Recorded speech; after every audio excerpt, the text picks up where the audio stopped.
এবার লেবাননের দক্ষিণাঞ্চলে ইসরায়েলি হামলা, নিহত 4, ত্রাণ প্রবেশে বাধায় গাজায় ইয়েলো লাইন ঘিরে নতুন মানবিক সংকট। এখনও শেষ হয়নি যুদ্ধ, হুঁশিয়ারি নেতানিয়াহুর।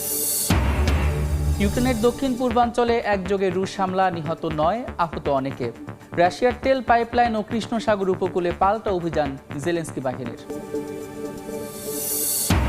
ট্রাম্পের সামরিক অভিযানের হুঁশিয়ারির কৌশলী জবাব নাইজেরিয়ার।